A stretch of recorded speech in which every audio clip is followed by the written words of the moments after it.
naked shamanism. Welcome to With Insights Radio. I'm your host, Iggy Garcia. I will take you on a journey across the universe through shamanism, metaphysical, and holistic. So sit back and relax and enjoy the show.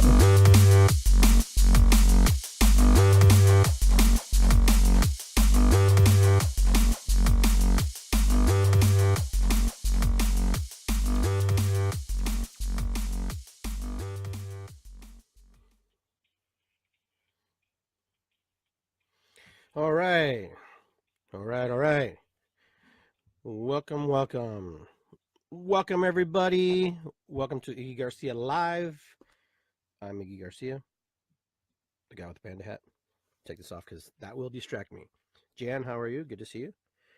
I'm broadcasting live on With Insights Radio. I'm also broadcasting on Blog Talk Radio. These feeds will go up, and they will be on Spreaker. It'll be on iTunes as well, so you can catch me there if you missed this show. Hello, Rebecca. How are you? Good to see you. And everybody else who I've missed along the line there. I hope everybody's doing well. I hope you had a wonderful weekend. Just kind of connecting here with everybody. It's been a while since I've been on here. I always say that, I think. So it's been a while. It just seems like I've been gone too long. Recovering from, loss, grief, and family, and still working through that, processing through that, doing the best I can with the tools that I have and the things that I've learned and the processing that I choose to use, I guess, basically. But I'm doing pretty good. And for those of you who ask me from time to time how things are going, it's a process. It's a slow process, but it's a process. And either way, I just want to let you guys know that it's one of those things that just happens progressively over time, where we, get to that place where we need to be and feel stable in how we feel. And from everybody that I've spoken to, they pretty much told me that, when they lose family members, it doesn't really go away. It just changes in a different way. You never really forget that person. Their love for them is really powerful regardless. So that's kind of where I'm at. I'm at like early stages, of that grieving process. And I feel like I'm doing fairly good with it, and I know my mom's in a better place.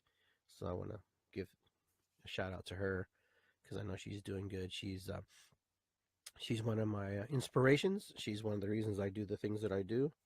My dad is also an inspiration to me. He also encouraged me. But moms are probably number one inspire people who inspire, and instill beliefs in somebody. But I also know that if you didn't have a good mother and she didn't give you good inspiration, then there's probably a struggle there, trying to find out and know things. But Robin, how are you? Good to see you. Diane, how are you? Cindy, good to see everybody. Sorry you missed the drumming too. Yes, we did have a drumming yesterday at Whetstone Park down by the catching pond. It was a nice group. I'm not quite sure how many people were there. I'd have to say probably 50, 60 people maybe, throughout the thing. But it was nice. It was nice just to kind of kick off spring. It was Earth Day. We remember Mother Earth. We give thanks to her and honoring her in the space that she's allowing us to stay on and be at. So I'm pretty grateful for that. I'm happy for that, that she opens her arms for us and doing good. Misty, how are you? I like to say hi to everybody. So if I say hi everybody. And together we are better. This is a shirt that I have from a project that I did with with early child learning community. They're development groups that help kids in the early stages of their development. So we did drumming with them last year, which is a lot of fun. All right, so hopefully everybody's doing pretty well. I hope you all had a good weekend. Those of you who I hung out with this weekend, it's always a blast to be with you. Always fun to share time with you and those moments with you. And, it's nice to be around like-minded people who want to enjoy themselves and be there and do things and be part of things and explore things. I know there's a lot of, there's a lot of things going on around Columbus, which is cool. If you've never been to one of our drum circles or one of our, sound gatherings where you actually do, gongs and singing bowls and stuff, you're in for a treat. It's really powerful stuff. Very powerful medicine. Very powerful and amazing things that happen there, and the energies that people bring, and the amazing work that is done there, and the healing that's done there is so powerful. And these are things that we do, and we organize the group that I'm with. You know, from ourselves. We don't necessarily charge anybody. So this is an opportunity for the general public, practitioner, everybody to come over there in that moment, just release and let go of things that are in their in their bodies, in their minds, in their spirits. Excuse me. But that's what we do. That's how we give back to the community. We give back by sharing. Sharing is one of those cool things. When you do it, when you're doing it with somebody else and you're having fun. Like my friend Rebecca here, who's online, she shared her gifts, at my going away party for my daughter and her son-in-law and her children. And I'm grateful for that. That's something that just reciprocates back to you. When you give enough, people give back to you. So that's one of those inspiring moments in my life when people are helping one another. And I really, really, truly appreciate that. So for those of you who have any questions online and anything that you need me to address, just feel free to just type in and share. But today I wanted to talk to you a little bit about us, you, me, everybody, ourselves, and inspiring self. That's the topic of the story that we're going to be talking about.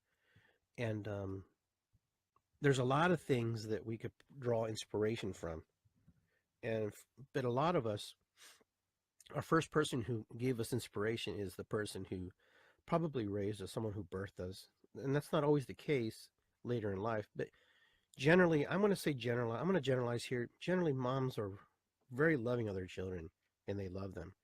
And I know there's some extreme cases, but we don't want to go. That's not where I want to go with that. I want to go with the positive outlook in the place where you can, resonate and draw inspiration from. And that's our moms. Our moms are people who encourage us, even when we're in the most untalented or talented person. Moms are always encouraging us.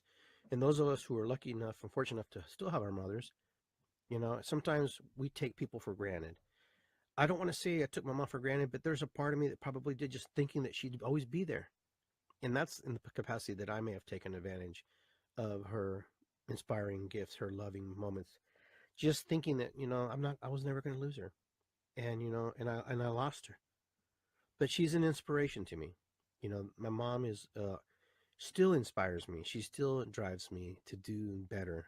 And she's one of the biggest worry warts that I ever knew in my life. She's always wanted to know what I was doing. So what are you doing? That's what she would say. She'd say it like that. So what are you doing? Not with a deep voice like mine, but she'd say, so what are you doing? And I'd be like, well, what do you mean? Of course, she's like, you know what I'm talking about. I'm like, yeah, I know what you're saying. She goes, you got enough? You got enough money? You make enough money? You got enough work? Because she knew that the work that I do is sometimes, we have cold days and we have busy days. So it's not like being in the restaurant where I grew up, where there was influx of business coming in. And I stepped away from that life. And for her, it made her really nervous for me to step into the work that I do today, because she wanted to make sure that I had, you know, enough to take care of myself, take care of my family, or take care of whoever I wanted to take care of. I was her firstborn child, so for her, I was her crazy love child. That's what she always told me. So it's el hijo de los locos amores. You're my love child between your dad and I. You're our first baby. So, and I was her biggest pain too. Her biggest struggle. But she she's the person who taught me how to dream. She's the person who, when she didn't have her dreams and she didn't fulfill her dreams, she still instilled me to do what I wanted to do. She pushed me to do the things I needed to do. When I was the smallest guy, she says, well, you could get into places that other people can't get into. So there was no excuse for her to, I couldn't give her an excuse. I couldn't say to her, well, mom, because, yeah, she'd be in the pity party with me for a little bit, and then she's like, get out. She'd get like this, just like that. She'd look at me like, whatever. See, I live with your dad. So I thought that was pretty funny, pretty comical when she'd say stuff like that. But she always push me to do. And even when she didn't speak English very well, when she was trying to teach me English, she tried. We'd sit down and do the homework, and she'd push me, and she would inspire me to just do better. And and I have to say I've done better. I'm in a better place because her her push to strive for more. She was very loyal to her husband, and her loyalty spewed over to me because it was like my love flowed through my mom to my dad, and so it wasn't like I was my mama's boy. She didn't believe in that. She's like, no, no, no, no, no. She goes, I'm a woman. This is just where she's from. She's just old school Latina woman. Your dad. She goes, it's your father. You respect your father. You respect your father. You respect me. You respect me. You respect your father. You don't respect me. You respect your father. It was just that way. That's just how I was raised, and that's just how it was. And I would go visit my mom. As later she got in a little years, she would call. I go in and visit her, and she go, "Oh, how you doing? Good, good. Did you call your dad?" I'm like, "No, I'm here to visit you, mom." I told one of my friends this the other day, and she goes, I came to see you. I see my dad all the time. I see Papi Gino all the time." And she's like, "No, call your dad. Let him know you're here. He's wondering if you were going to come, if you were going to be here." That was just her life. She just wanted to make sure that the men in her family, stay connected. She knows how important it was for a man to have a male role model because that was just something that was instilled in her, in all her life. Is it true for everybody? Maybe not. Not everybody has a male role model. Some people don't have a female role model either. But we do our best. And this is my story that I'm sharing with you because I thought it would be important to get into the topic that we're talking about inspiration, that intuition inside of us. What inspires you? What causes you to be inspired? Is it things? Is it people? Is it life? Life is very difficult. Life, you constantly are challenged to come up with these amazing, you know, uh, formulas to work out in life. And sometimes they don't always work out how you want them, and then you always have to tweak them and readjust them and all kinds of stuff. I don't know how many times I've had to tweak, little things in my life just to try to make things fit and work. But, life is about creating the inspiration inside of us. And, you may sit here and go, Iggy, I'm not inspired. Nothing inspires me. But your inspiration, what you create and what you put together in your life, it floods out to the world. It really does. And it doesn't matter if you're in a positive light or a negative light, it floods out regardless of what you do. No matter what you say, no matter how you behave, it affects the people closest to you, the people around you, the people right next to you. Now, the thing is, when you're not inspired, you're not inspired. But you have inspirational moments. You have moments where you just wake up and you could sing songs that you haven't sung for years. And that's what I'm talking about right there. That's what I'm trying to get at. That you don't have to be inspired constantly. An inspiration of self is something that happens within moments. Okay, and these moments we walk into and we share with people. We come up with grandiose ideas and these things that we want to do. And sometimes we are the people who lay the seeds, we sow them into the ground. Then somebody else comes by and waters it, tends to the garden, keeps the weeds out. But we set the first intention. We set the first intention, and that's the first inspiration that we do. And being in that vessel, that clear vessel, being ourselves, being open to allow that energy to flow through us. And like I've said in many other shows, how many times have you been watching TV and all of a sudden you see something on TV and you go, dude, that's my idea. That was something I thought, yeah, yes, it is. It probably was. You and probably a million other people. That's how it is. There's nothing new under the sun. That's just an old proverb. That's something that you've probably heard 1,000 times. There's nothing new under the sun. Because every time we're creating, constantly creating, constantly creating, constantly creating, we're manifesting, manifesting. Manifestation is not, a collection of things. Manifestation is actually things that we put together in the entire universe. We're a piece and we're a part of that puzzle. Each part of us is sharing something to the universe. Each part of us is experiencing something that we share. This radio show, for example, it may not touch a million people, but it might touch one person, two people, five people. But that one person could go out and they go say, hey, I got inspired. Iggy said something today. He goes, together we are better. That's all he said. I'm thinking, that's pretty good. That's a pretty good statement. You know, and that's what I'm saying. That's what I'm talking about. And Rebecca, you mentioned that inspiration comes from God. Yeah, but we're also a piece and part of God. We're part of God's creation. So that inspiration's within us. That inspiration's inside of us. And then if we want more tapped, we want to be more in tune with it, in tune with our inspiration, then we reach out, but there is no out there. It's all here in what we see and we manifest, and how we are endowed with special gifts and beliefs. The thing is, a lot of us don't believe that we're endowed with special gifts and beliefs, but we are. We are absolutely endowed. The question is, how do we untap that? How do we open up that faucet? How do we say, I'm going to do this and go that way? Well, first of all, we have to get through ourselves. The biggest thing that we run into is us. We are our biggest obstacle. For a most majority of us, we are at some level or not. I know that I'm my biggest obstacle. I play scenarios out of my head like I was playing basketball. I scored 122 points. That's 122 scenarios the way I was going to play something out. But I have a good friend who told me, just sometimes you just have to step out, and you know what? And you may fall flat on your face. And when you fall flat on your face, the only other place you can go is up. You have to pick yourself up. And you know what? It's not going to be easy. It's not going to be hard. It's not going to be frustrating. And it's going to be frustrating. It's going to be all of the above. And that little by little, I take those steps each day to get where I need to be. And I know that all of you do that. Now, our first teachers are our parents, the people who were before us. So you can imagine all the people before you who have come before you. Okay? This is where you're getting all your learning. All right?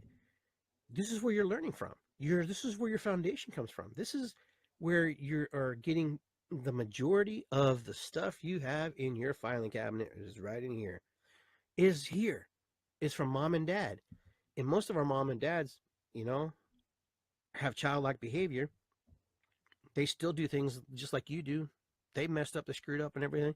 And they're getting it from their parents, which were your grandparents, and then their great grandparents.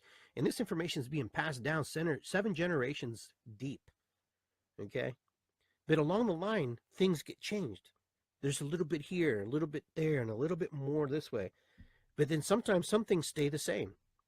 But I'm a true, firm believer, true, firm believer, that you can change those stories. You can change in that inspiration of self, that you can completely dictate it and change it how you feel it needs to. You can heal generational wounds. Just you, in this generation today, you can create that inspiration. You can make that happen. And the thing is, you have to work at it. Like anything, you have to work at it. But step by step, little by little, if you change the behavior of the things that you saw before you that you're not in congruence with, and it doesn't resonate with you, you're going to change it, and it heals.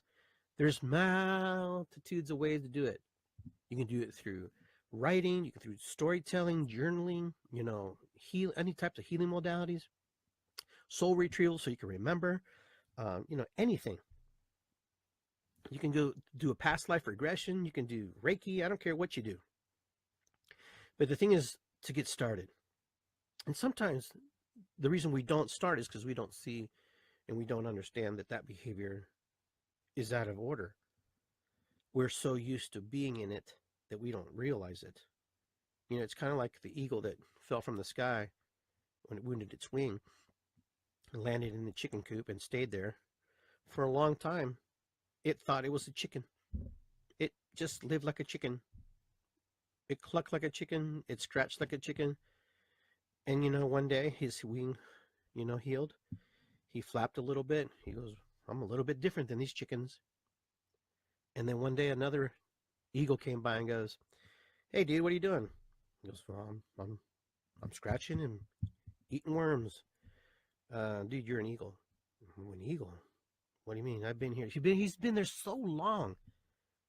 He's been there so long that he didn't even realize that he forgot who he was. That the inspiration was sucked out of him by the people he was around. And these people happen to be chickens. And then a day, his friend said, "Flap your wings, dude." And then, he starts to rise and go higher, little by little higher. Got a little bit nervous because he forgot to fly. He doesn't remember how to fly. He Little by little, he just started soaring higher, and the chickens are looking up at him, going, "Oh, that's a fancy chicken." And then one day he just kept flapping. He kept going higher and higher, and then you know what? He left them. He left them behind. He left all those chickens behind. Those chickens served a purpose for that moment, because even the chickens served a purpose. It served for him to realize and have a foundation to go, "I'm not a chicken." It took somebody else looks like me, kind of like me, to tell me I'm not a chicken. And I had to believe them, and I had to listen to them. So how many of you are chickens living, amongst eagles, or eagles living amongst chickens? Ask yourself that question. Sometimes you look at yourself and you're going, "Wow, I'm different than my family members. Why is everybody?" I know you've done this. "I'm the black sheep of my family. I'm the black sheep. Yes, everybody hates me in my family. Nobody understands me." But you know what? Yet, that's your label. You label yourself that. So, okay, you're the black sheep. Big deal. Ha ha. You want to stay the black sheep? You're still a sheep. You're just black sheep. You know? So, at one point, do you leave the pack? you know? Okay, so you're a black sheep. Okay, great. Do you think the sheep care? They don't care. They don't care if you're black. They don't care if you're a black sheep. You think they do. And you think that you're special because you're a black sheep. You think that you're something unique, something magnificent. But you know what? Out of every group of 1,000, there's a black sheep in every one of them. So there's 1,000 black sheeps all together, come together. And you know what? They all form a drum circle. And they all go to metaphysical conference. They all go and buy stones together. They all burn sage. They do sweat lodge together. That's my point. My point is, even though you call yourself the black sheep, you're really not black sheep. You just don't fit in that parameter. Big deal. Boo. Go move on. Get out. Light your fire. Move on. Keep going. Those people are going to be stuck there. You can't change them. They won't change. They don't want to change. They care less if you change. And if you change, there's something weird about you. Okay? You just happen to have an inspiring self. You have a drive, a calling that's unique to you, that doesn't resonate with their uniqueness. They're even in their blonde day, they are unique even in their blonde day. Okay, so they are also that way. Sheep stick together because there's just more of them, and you can't. The more there are, then the less people. You don't miss people as much. Black sheeps feel oddball because they feel like they're alone, because they feel like they're out in the world by themselves, but they're not. You get enough black sheeps together, then you're a rainbow sheep, because you don't fit in the black sheep group now.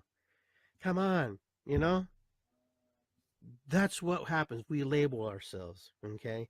We all put ourselves in these categories and these labels about who we are and what we think we are and how we think we should be different. And we're unique because we're this way. Oh, yeah, man. Okay, great.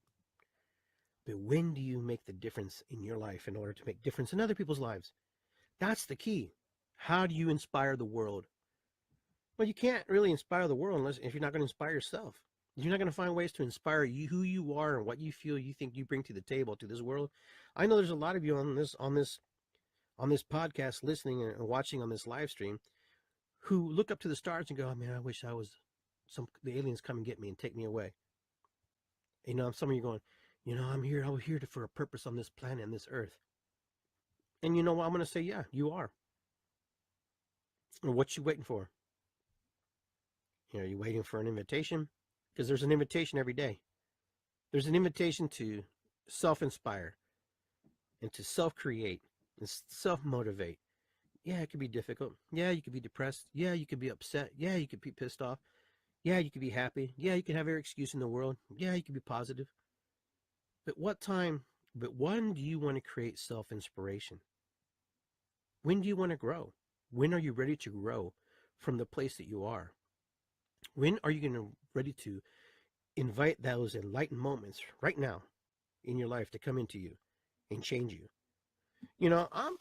I'm just as guilty as all of you. Sometimes I don't want to change. Sometimes I just want to be where I'm at and I'm happy with it for the moment. And sometimes I'm just like, I want the hell out of here. But you know what? It's a process.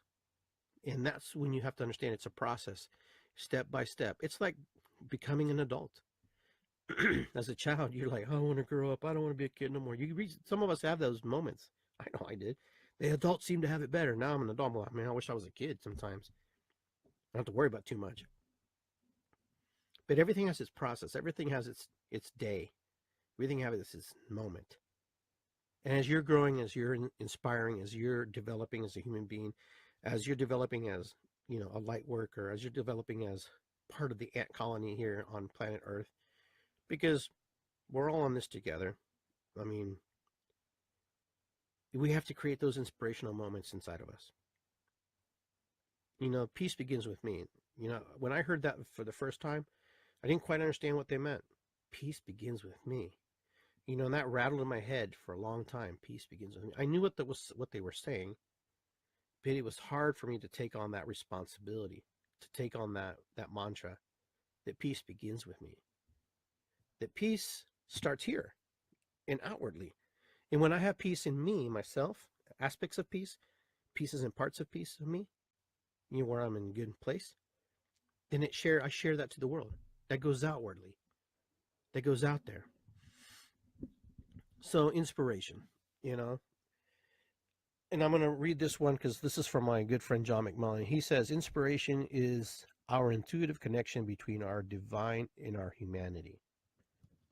You know, some of you guys talked about that earlier, about God, you know, about, you know, this and that. And I believe that. I believe that. I believe when we ask the universe to guide us, when I believe that we ask the universe to help us be our own guru, to be the work ourselves, to be the magic, that we don't have to necessarily look for it in other people. Other people inspire us to be inspired. That's how we become inspired, because we find those aspects in them that we wish we would have, or maybe we do have more than they do. You know, and that's the thing. Divinity is all around us. You know, God's all everywhere. If you believe in God. Okay, so you're an atheist, you don't believe in God. That's fine. That means you have a bigger belief than mine to not believe in anything. That's the way I look at it, because that's how my mind works. That's how to think that they just die and rot and that's it. That has purpose too. That's a big accomplishment, to just die and rot, if that's all you think you're going to do. But you just don't die and rot. See, that's the point. You recycled back into the matrix of life in one way or another. So through the creation, even if it was Mother Earth, if you didn't believe in God, then you have to believe in Mother Earth, because Mother Earth will recycle you. She will take you. She will dissect you. She will disseminate you. She will take the pieces and parts she needs. But she never, never wastes anything. So no matter what you are, how you think you are, or what you think you're going to be, Mother Earth will always use every molecule in your body and recycle you and put it back into her and put it back into a place that she needs. The waters that we drink are the same exact waters that have been here forever. The air that we breathe is the same air. You know, my friend Jan and I had this conversation, you know, that nothing really leaves this sphere. I'm sure there's probably gaps in places and things change, but everything's still here. So the energy you're here just transmutes. We're transmuting constantly. We transmute. We change. We have moments of inspiration. We have moments of frustration. And that's energy. We're always creating energy. And the words that we speak are powerful. You know, we believe ourselves before anybody. You know, what comes out of our mouth is more valuable, more intrinsic to us than it is about anybody else. I don't care who you are. You're going to listen to you first. You're going to ask for advice. Yeah. You're going to ask for people's advice and stuff. But you know what? You're always going to finish that decision with your decision. You're going to go, You're going to believe it or you're not going to believe it. That's how it is. It just is. And it doesn't make it wrong or right. It just is. So, you know, if we have any questions online, I'm more than welcome to help answer them. And I'm trying to see here if some of your questions here. I'm going to see here. Rebecca says, I used to think that when I was at the end of my rope, I should tie a knot in it and hang on it. But sometimes when I get to the end of my rope, there's not enough rope left for the knot. I guess where I end up floating, looking down another rope to grab onto. Oh, that's good. But but you know what? You're able to recognize that. You know, that's the magic. When you're able to recognize and when you're able to see that, that's important. And then Adriana says, planting seeds inspires growth. Absolutely. Absolutely. I agree with those statements that I'm reading. You know, most of the folks who are on this podcast who listen to the show, you guys, a lot of you do the work that I do, are similar. We have similarities, and we do similar type work. But the point is, we're passing a message of spirit along. We're passing a message of the universe. We're passing a message of God. However you want to look at, however you want to define that, however you want that to look, that's what we do. And we all come with our own spins. We come with our own little dance. We all come with our little drum. We come with our own little laying of the hands. And you know, the thing is, there's plenty out there, plenty to share. There's plenty to learn, and you never stop learning. And you know what? We have an abundance of people who are looking for the work that we're here all the time, and I believe that. And I don't know, Jay. I don't know if you're online there. You can. I think there's a button you can push. Maybe you can come online. I can tweak. You can share some of your thoughts. I don't know, but I can't seem to get you on. But either way, we'll figure that out as we go. But here's my thing. Self inspiration is probably one of the hardest things for people to do because we have to find things either externally or internally to motivate us, to move us, and to get us there. But children are very powerful motivators, very powerful inspirers. They can self-inspire like crazy. Kids can just be in a heartbeat, in the best mood you could ever see, and they can also flip a switch and be just like all of us. But kids are just magic. You know, I watched the drum circle yesterday. How these little kids, you know, I've seen them grow in the process, and how we were drumming. And one of my friends, Putsy's daughter, you know, was right there, and he's like, "Yeah, I'm drumming." And you know, he stepped away for like 2 seconds, and she took over the big drum, and she was playing the big drum like she had done it 1,000 times. And you know, and I watched the faces of the adults, you know, and I watched how some of them had these look like, "Ooh, is she allowed to play the drum? Ooh, is she, you know, wow, that's cool. Oh my God, she's amazing. She's magical." You know, you're all magic. You know, she played it. It was beautiful. It was one of the most beautiful things I saw in a long time. And to watch this little child just take on the heartbeat and just play that drum, that big bass drum. The drum's bigger than her. And she was on beat though. I mean, she's like boom, boom, boom, boom, boom, boom, boom, boom. You know, and I'm watching her going, you know, she knows. And these kids today just know. You know, they're just so connected. And I'm not saying that we weren't connected as children, but I don't think sometimes we were not given the opportunity to shine like kids are in our community shine. Because the kids in our community, and I'm talking about the holistic community here and the metaphysical community, I'm going to reach out a little bit. They're able to shine in their own uniqueness. They're able to shine in ways that are special to them. Because normally we put a lot of trust in them, and we know that they're going to be okay. I'm going to use my friend Putzi again for an example, and I just know, and I just want you to bear with me, and I want you to think about what I'm going to say, because some of us live in that old paradigm, and some of us are like the old Earth Mother, very protective, and he was more like Sky Father, a little bit more free like the wind, and I watched the interaction. His girls came with him, and they ran off to the pond. And he's like, "Oh, okay. If anybody hears someone splashing in the water and calling for help, just let me know. It's probably one of my kids." And you know, for some people, that was difficult to hear. It kind of, I don't know. Some people were mortified. Some people laughed. I laughed, you know, because that's probably the same thing I do with my kids. If I remembered, my kids are all adults, but it was just funny to watch the faces and the interaction, you know, and him building that self reliance and that self inspiration. And hopefully they learn from whatever he taught them, to not necessarily think that the water's dangerous, but to respect the water, to respect, how far you walk away from dad, to respect that you don't walk off with a stranger. I know we live in a crazy world, but this world's always been crazy. Okay, it just seems crazier because we're in it. There's more of us in it.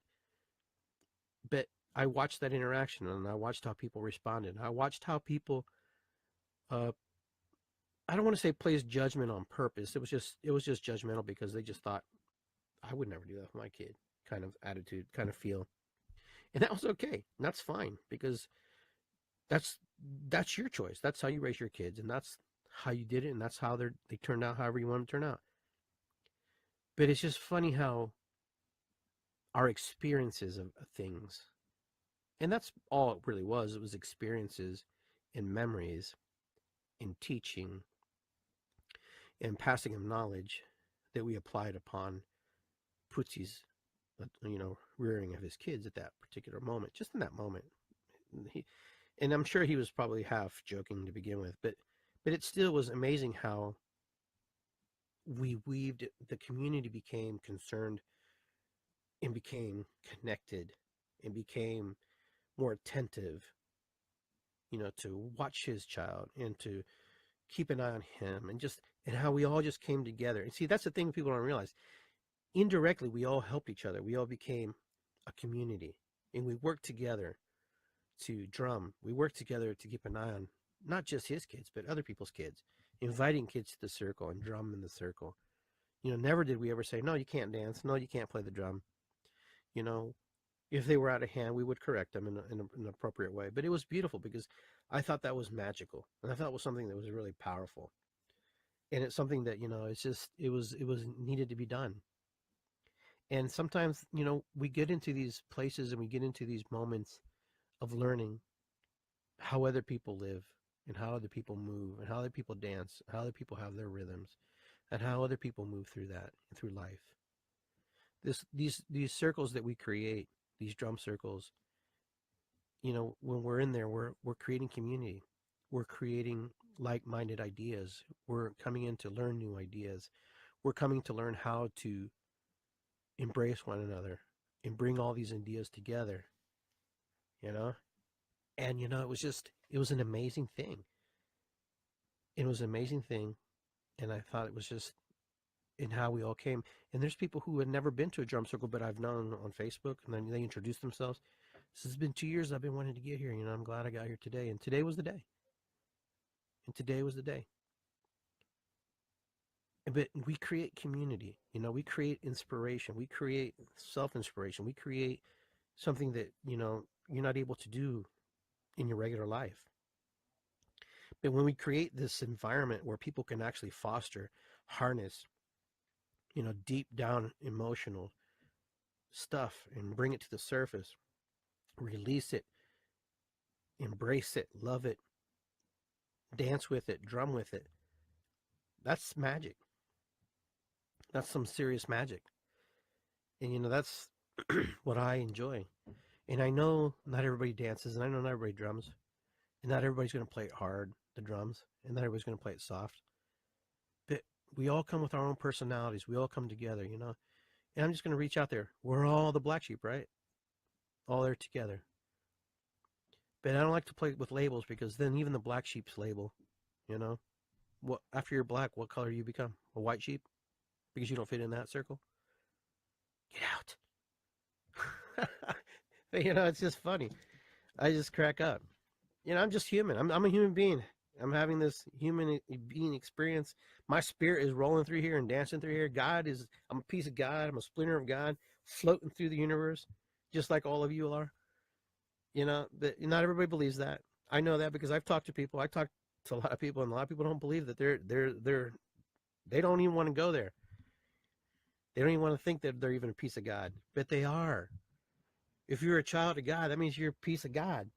That means you're part of God. You're part of the creation. You're part of the universe. And I have for those of you who are on the radio, and I have a huge smile on my face, and my dimples are showing, and my cheeks are red, because I find it funny. Because, and those of you who are connected and, and believe in the Christmeister, he's your brother.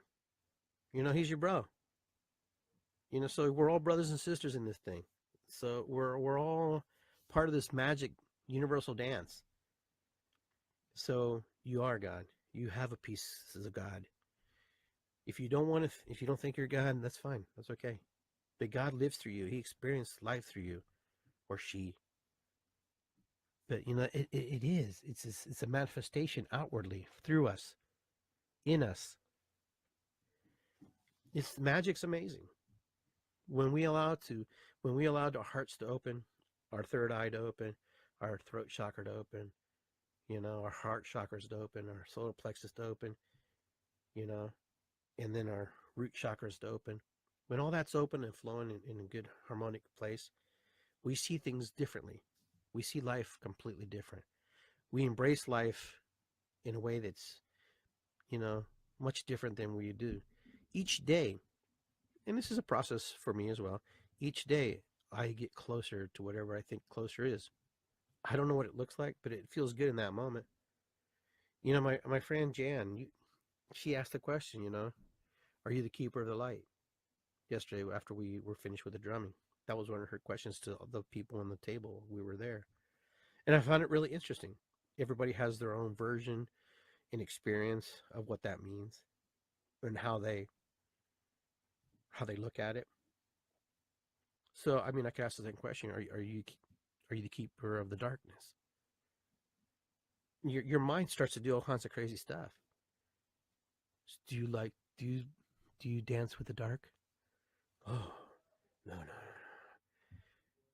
no. You have to remember how when someone asks you a question, there's really no wrong or right answer. It's just the answer that you have created, all the compilation of stuff that you put together in your life's experiences, what that means and what that looks like.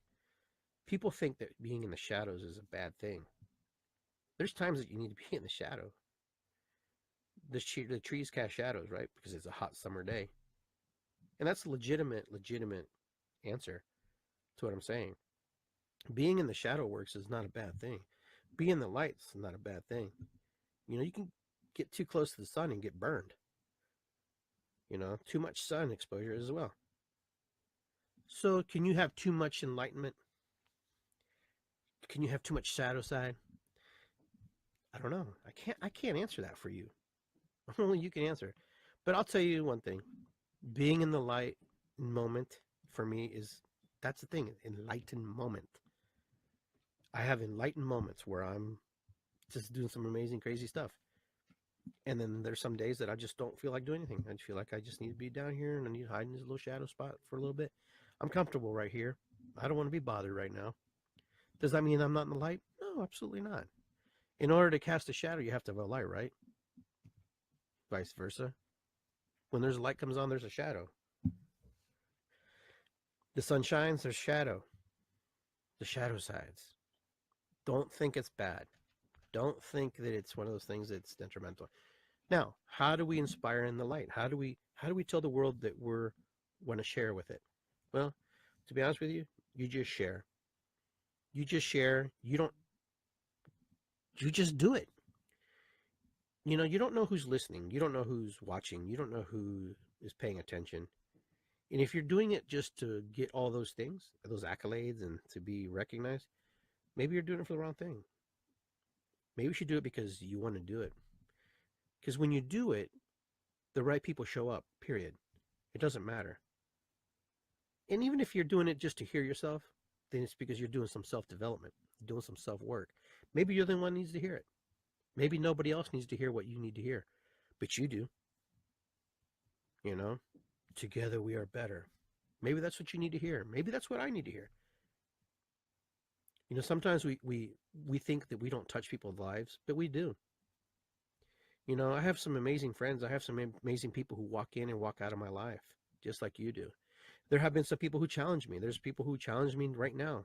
There are people who, make me wonder if the work that I do, if I'm in the right frame of mind, because they're the way they challenge you and the way they bring out the shadow aspects of yourself, you know?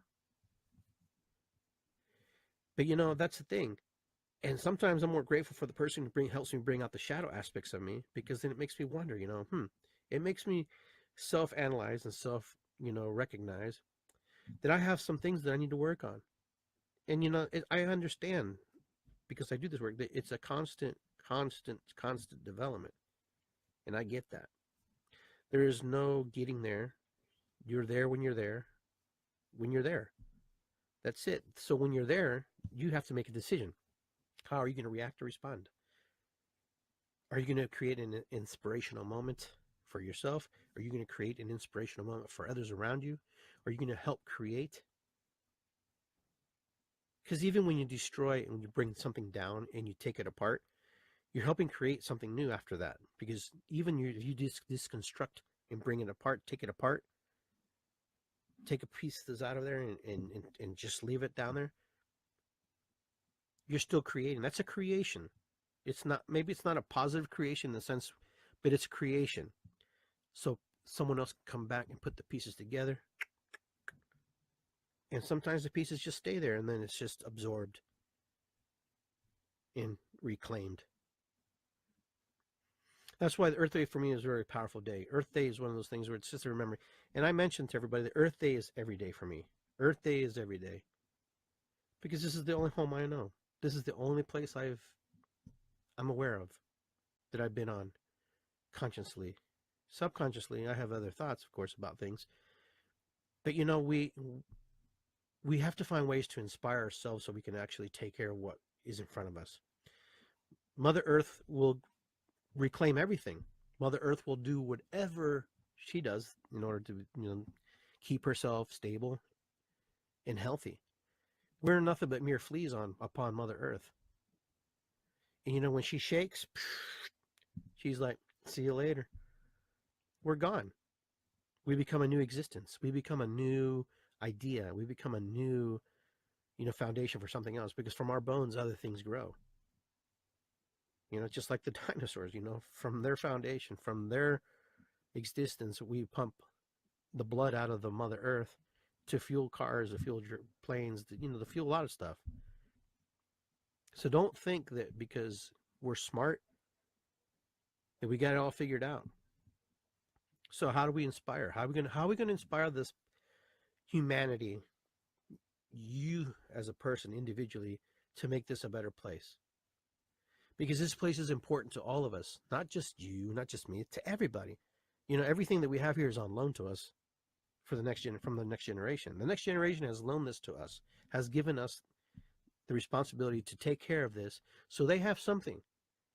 If we vandalize it and rape it and pillage it, what are we going to leave our children? What are we going to leave the people who come after us? What are they going to have? Is it right of us to do what we do? Just all in the name of making greenbacks? And just to make people super, super ultra rich? But that's what happens. That's what happens. That's what we agreed to. Energetically, somehow we agreed to that. That was okay, that someone can pump oil out of the ground, that's what we're going to use, and that's the way we're going to drive. There's enough hydrogen in water, in 1 cube of water, to power cities, but we don't do it. This planet could be an amazing place if we just would use our super intelligence and intellect to do the right things and to inspire, to self-inspire, not to make money, and not always just make money. We could live and just have, but we're afraid to do that for some reason. We're afraid to do that and to instill that belief in humanity. Time is irrelevant. Time is an illusion, for those of you who know what I'm talking about. So this moment is over. Whatever, when an hour, 45 minutes ago is done. It's no longer. It's in our memory. It doesn't exist anymore as we move and progress into time. So what are we going to do when we get to these places where we have an opportunity to change things? Are we going to sit there and not change it? Are we just going to sit there and create or not create? Because no matter what you do, you're going to help the process. So the self-inspiration inside of us is a valuable thing. Something that's super, super valuable. Together we have to do this. We can't do this alone. And I'm not talking about breaking the system down. I'll say changing it. The systems inside of our head, the beliefs that we carry there. Are they valuable? Do they serve humanity? Do they serve me? Do they serve us? Do I just do it out of habit? Is it something that's just because everybody else does it, I'm going to do it? A lot of us live like that. A lot of us do that. A lot of us, that's where we're at. You know, we do that because the last generation did it, and the last generation did it, and the last generation did it, and the last generation did it. And because I can turn on my TV and I can ride the bus, I can get in my car, I can fly 300, 300 miles per hour on a plane, and be in another point A to point B in less time than driving. I get that it's all valuable, but I'm telling you, man needs to be more inspired to do things for themselves, for humanity, for life. We have the capacity to make this an amazing world. We have the capacity to do things that have never been seen before, things that we are not wanting to see yet. We can scrap all this if we truly wanted to, but that affects somebody's little pocketbook. And that's why we don't see a lot of change. That's why we don't see a lot of things happening because, we're comfortable. Okay, if we're comfortable, then, you know, it makes it difficult. That's the challenge for self inspiration. How do we move forward? We have to challenge ourselves. And I know it's a difficult thing. And I know it's something that, doesn't come easy for all of us. And for some of us who comes easy for it probably took some work. But think of all the things that we can create together. Think of all the things if we were all inspiring self, what we could do with this world, what we could change, what we could, resolve. There are people who, want to work hard to feed the world. There are other people who want to bring clean water to the world, and they do that. But we could do so much more if we had the inspiration inside of us to see one another as actual people, as life, as brother and sister, as who we are, versus to see one of each other as enemy, to see each other as, taking from another, or trying to manipulate land, or try to take this from that one another. And that's where we're at. So individually we have to find our little pockets, these little pockets of, these little refugees, these little refugee camps of our lives, to work together to make it a better place.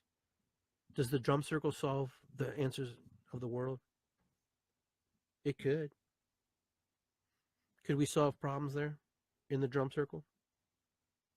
Because we're all playing different rhythms. We're all playing different drums. We're all bringing different, you know, rhythms to the circle. But yet we're a circle. Yet we have an opportunity to share. We have an opportunity to talk. We have an opportunity to play back and forth to one another and share whatever's in our heart.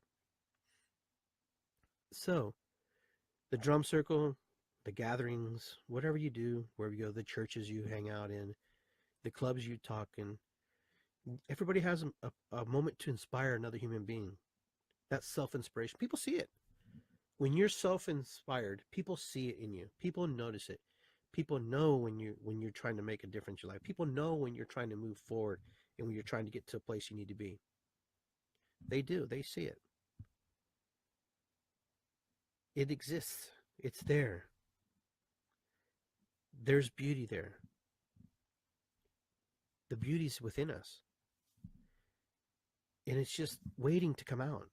It's waiting to be invited into that space. It's waiting to say, hey, I want to share with the world. You know? Inspiration's a powerful word. Love's a powerful word. Hate's a powerful word. Joy's a powerful word. Every word's powerful. But self-inspiration, you'll find the things that will move you. You'll find the things that will motivate you, inspire you to share with the world. I can't tell you what that's going to be and what that's going to look like. But those of you who share with me your dreams, your goals, your desires, I listen. And sometimes I don't understand, but I see it in your eye. I see it in your heart. I see it in your spirit, in your soul, that it means something to you. And just by that sheer fact that it means something to you, and then it means something so strongly and so valuably, that sometimes people just jump on and move with you and flow with you, and then they create their inspiration within the inspiration that you've created, you know. And then the next thing you know, you're doing all this amazing work together, you're doing all this amazing stuff together, and all of a sudden, you know, you're doing stuff that, you know, you just never thought you could. Now, I'm going to tell you something. I wasn't always this way. I wasn't always this way where I wanted to inspire people. I was just like everybody in the 3D world who just kind of had a job or owned a business. And I forget who I was talking to the other day about this, how I just thought money was an important thing, that I just worked hard and that was it. You know, I have a friend used to work for me, actually two friends. And this is ego. And I share this with you because it's important to know where you come from and where you're moving and where you're growing. And they talked about how they wanted to open their own restaurant, and I laughed at them. And I don't know why I laughed at them at that moment. And the only thing I can imagine is there was a part of me that was really damn scared that, you know, I was going to lose two good employees. Or maybe there was this part of me that didn't want a competition. There was a part of me it was jealous.